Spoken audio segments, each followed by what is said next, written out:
네, 안녕하세요. 저는 올해부터 이제 부동산 기자로 일하게 된 전현이라고 하고요. 네, 오늘은 이제 문정부 부동산 대책에 대해서 다른 강연자분들이 뭐 임대사업자 이야기라든지 조금 어떤 세제 관련된 이야기라든지 뭐 얘기를 해주셨는데 저는 좀 되게 기본적인 이야기, 그 수요 공급 그 경제 시간에 가장 먼저 배우는 그 수요 공급 법칙에 초점을 맞춰서 이야기를 좀 하려고 해요. 네, 그래서 이제 일단 이야기를 시작하겠습니다. 네. 제가 이제 부동산에 관심을 갖게 된 지 오래된 건 아니지만 그냥 계속 내내 들었던 생각이 정말로 문정부에게는 집값 잡을 의지가 없어 보인다 하는 것이 저의 생각이었어요. 왜 그러냐면은, 계속 내놓고 22번째까지 내놓고 있는 정책 중에 이제 대다수의 것들이 수요를 억제하는 정책이 중심이고 또 공급을 하겠다는 이야기가 없지는 않았지만 그 해당하는 공급이 진짜 지금 수요자들이 원하는, 실수요자들이 원하는, 그리고 집값이 오르는 곳만큼의 가치가 있는 공급을 하고 있느냐라고 했을 때 그렇지 않다는 생각이 들었기 때문이었어요. 그러니까 어찌 보면은 이제 앞서 발표자분들께서 이제 투기라든지 어떤 개인의 어떤 이기심에 빗대서 이야기를 하였는데 저는 그게 어떻게 보면 문정부가 지금 현 사태를 바라보는 시각과 좀 크게 다르지 않다는 생각이 제 확실히 좀 들었어요. 그러니까 어떻게 보면은 진짜로 필요해서 내가 이 집을 사고 싶어 하는 거고 더 뭔가 빚을 끌어다가 혹은 뭐 부모님한테 돈을 끌어서라도 사는 것인데 그거를 필요가 아니라 어떤 욕망이나 욕구로 보는 것이 저는 조금 과연 그럴까 하는 생각이 좀 들었고 그렇기 때문에 지금 집값이 오르는 거는 단순히 투기 어떤 내가 조금 더 잘 먹고 잘 살고자 하는 의도라기보다는 진짜 내가 필요해서라고 생각이 들었습니다. 그렇다면 그 실수요에 해당하는 사람들은 진짜 그럼 그 필요는 무엇인가에 대해서 제가 간단하게 이야기를 했었는데 너무 당연하게도 그냥 서울에 일자리를 둔 모든 사람들이라고 저는 생각이 들었어요. 그렇다면은 그 실수요는 어느쯤 돼야지 만족이 되는가 생각해 봤는데 그냥 집에서 직장까지 1시간 내외로 이동할 수 있는 것? 딱 그냥 그 정도로 단순하게 생각할 수 있지 않나 생각이 들었습니다.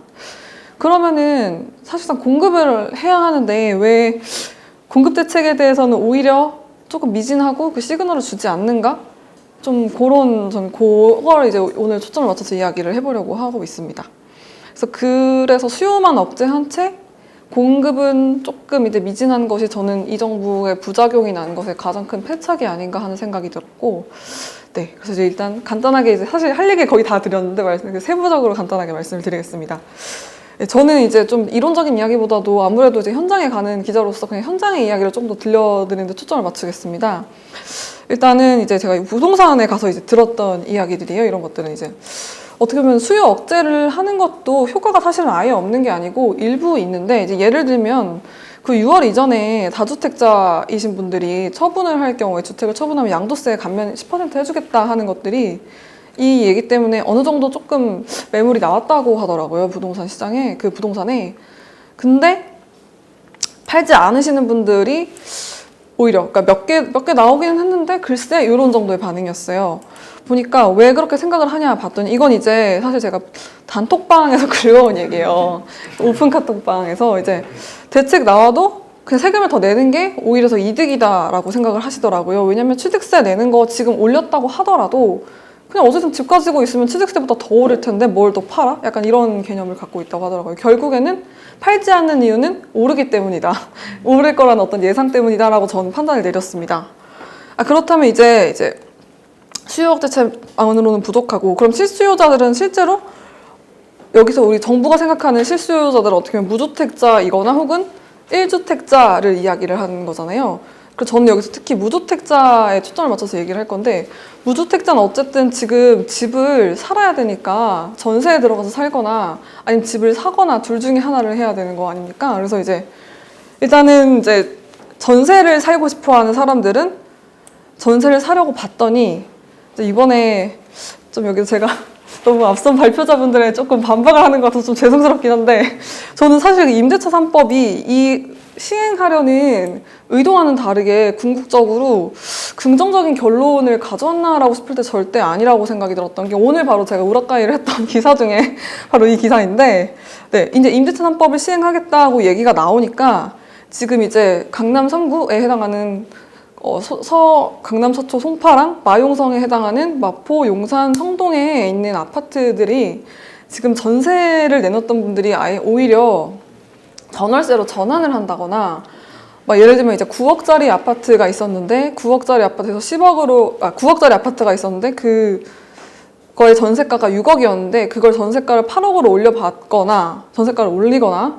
혹은 6억짜리 아파트에서 그 8억 차익이 나는 2억만큼을 월세만큼을 받겠다 해가지고 약간 이런 식으로 어떻게 보면은 이렇게 임대차 3법으로 인해서 걷어들이는 세금을 오히려 세입자에게 전가하는 식으로 지금 바뀌고 있는 현상이 지금 제가 오늘 썼던 건데 얘기가 간단하게 보여드릴게요. 그래서 이제 반전세나 월세로 전환하는 사례가 늘고 있다. 그래서 이제 전세 물건 품귀 현상이 더욱 심화되고 있다. 그래서 오히려 보증금이 더욱 오를 수 있다는 우려가 나오고 있는데 이제 가장 큰 문제는 뭐냐면 보시면은 반포 후 비공인중개사 대표는 아파트 이렇게 월세로 돌리겠다고 전화했는데 오히려 조경 봉부세가 올라서 월세를 모아 세금 문제를 해결하겠다는 생각을 갖고 있고 또 이제 뭐 반전세로 돌리겠다.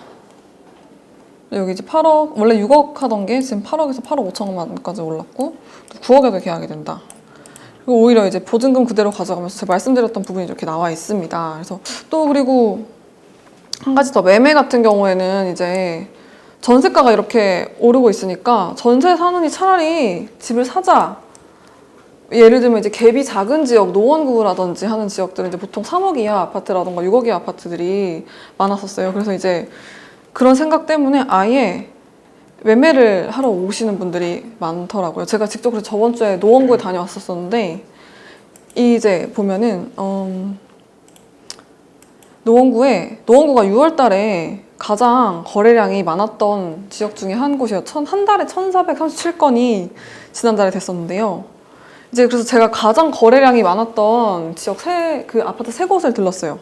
근데 그 가장 거래량이 많았던 아파트 3곳을 봤더니 왜 늘었냐 물었더니 싸서 이게 딱 한마디로 표현이 되더라고요. 그래서 보시면 알겠지만 원래 이제 2019년 이후 딱 전년 동기 대비 거의 5천만 원, 6천만 원 가까이 해서 이제 더 이상 3억 이상이 돼버리는 바람에 대출 규제를 어느 정도 받는 거로 바뀌게 됐고 그래서 누가 오냐고 물어봤을 때 20대, 30대가 온다고 하시는 거예요. 근데 이제 30대 분들은 보통 신혼부부들 이제 6억 이하에서 대출을 보금자리론을 받을 수 있으니까 그런 분들이 오시거나 아니면은 20대 분들도 오시는데 30대 분들도 오시는데 실수요자가 아니라 투자를 하러 오신대요. 근데 이게 왜 투자를 하냐라고 물어봤더니 어차피 금리도 낮고 사실상 현물로 갖고 있는 게 가장 빨리 오르고 여태까지 지금 뭐 노무현 대통령 때부터 시작해서 부동산은 오른다는 게 되게 거의 신화화 되어 버렸으니까 그냥 사자. 부모님한테 돈을 빌리고 자기가 끌어올 수 있는 대출을 다 끌어와서 그냥 집을 산다고 하더라고요. 그래서 결국에는 전세가가 오르면서 매매가도 함께 들어 올리잖아요. 그러니까 작은 갭으로 거의 1억 미만으로 할 수 있으니까 갭을 또 여전히 갭 투자를 했고 근데 이게 지금 거래량이 되게 많았는데 문제가 뭐냐면 이 거래량이 6월 17일 이전까지가 많았다고 하더라고요. 6월 17일 이후부터는 거래가 뚝 끊겼어요. 왜냐면 그 이유가 매물을 공급자, 매도자들이 다 걷어들였대요. 왜냐면